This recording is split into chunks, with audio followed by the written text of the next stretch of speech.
IPL 2024లో 10వ match అయిన KKR versus RCB యుద్ధానికి బెంగళూరు చిన్నస్వామి స్టేడియం వేదిక కానుంది. ఎప్పటిలాగానే Royal Challengers Bengaluru and Kolkata Knight Riders టీంల బలాలు, బలహీనతలు, pitch report and head to heads రికార్డ్స్పై ఒక్కసారి లుక్ వేద్దాం.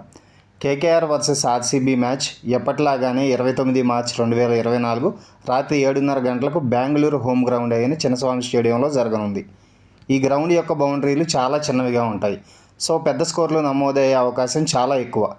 Kolkata Knight riders versus royal Challengers Bengaluru head to heads record గనక చూసుకున్నట్లయితే లాస్ట్ 10 మ్యాచ్ల్లో ఎగ్జాక్ట్గా 5 కేకేఆర్ అండ్ 5 ఆర్సీబీ గెలిచాయి. కానీ గడిచిన 5 మ్యాచ్ల్లో కేకేఆర్ ఆర్సీబీ మీద 4 మ్యాచ్లు గెలిచింది. హోమ్ గ్రౌండ్ కాబట్టి స్టాట్స్ అండ్ విన్నింగ్ ఎడ్జ్ మాత్రం ఆర్సీబీకి ఎక్కువగా ఉంటుంది. ఈ వెన్యూలో దాదాపుగా విన్నింగ్ కంపారిజన్స్ సేమ్ ఉన్నాయి. ఈ గ్రౌండ్లో టాస్ గెలిచిన టీం ఫస్ట్ బౌలింగ్ తీసుకునే ఛాన్సెస్ చాలా ఎక్కువగా ఉన్నాయి. ఎందుకంటే గ్రౌండ్ చిన్నదిగా ఉంటుంది కాబట్టి పెద్ద స్కోర్లు కొట్టినా కూడా చేజ్ చేయడం దాదాపుగా ఈజీగా ఉంటుంది. అండ్ ఈ పిచ్ రిపోర్ట్స్ అండ్ స్టాట్స్ కూడా చేజింగ్ చేసే టీమ్స్కే గెలిచే అవకాశాలు ఎక్కువ అని చెప్తున్నాయి. ఈ ground pace bowling and spin బౌలింగ్కి దాదాపుగా సేమ్గా వికెట్లు పడ్డాయి. నెక్స్ట్ ఈ రెండు టీంల బలాలు చూసుకుంటే ఆర్సీబీకి కేకేఆర్కి దాదాపుగా బ్యాటింగ్ బలం సేమ్ ఒకేలా ఉంటుంది. ఆర్సీబీ బ్యాటింగ్ బలం మొత్తం ప్రెజర్ మ్యాచ్కి వస్తే Virat Kohli, Faf du Plessis and Glenn Maxwell, Cameron green వీళ్ళే ఆడాలి. మొన్న జరిగిన పంజాబ్ మ్యాచ్లో జరిగినట్టు డీకే ప్రతిసారి మెరుపులు మెరిపించలేడు. నెక్స్ట్ కేకేఆర్ బ్యాటింగ్ విషయానికి వస్తే ఇందులో ఉన్న ప్రతి ఒక్క బ్యాట్స్మెన్ కూడా మ్యాచ్ విన్నర్లే. Phil Salt, Venkatesh Iyer, Shreyas Iyer, Nitish Rana, Rinku Singh, Ramandeep Singh and Andre Russell. Russell సరైన టైంలో ఫామ్లోకి రావడం కేకేఆర్కి బాగా కలిసి వచ్చే అంశం. నెక్స్ట్ ఆర్సీబీ బలహీనతలు. ఎప్పటిలాగానే ఆర్సీబీకి ఉన్న మైనస్ పాయింట్ కన్సిస్టెన్సీ లేని బౌలింగ్. ఆర్సీబీ ఫస్ట్ బ్యాటింగ్ చేసి 200 కొట్టినా వీళ్ళ బౌలర్స్ దాన్ని 18 ఓవర్లలోనే కొట్టించేస్తారు. కానీ సిరాజ్ స్వింగ్లోకి వస్తే మాత్రం పవర్ ప్లేలోనే పుల్లలు బీకేస్తాడు. Next Glenn Maxwell and Cameron Green ఇంకా ఫామ్లోకి రాకపోవడం.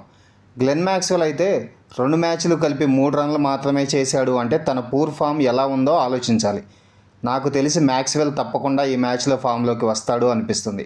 ఒకవేళ మ్యాక్స్వెల్ ఫామ్లోకి వస్తే మ్యాక్స్వెల్ దెబ్బకి రసెల్ అండ్ రింకు సింగ్ కూడా సరిపోరు.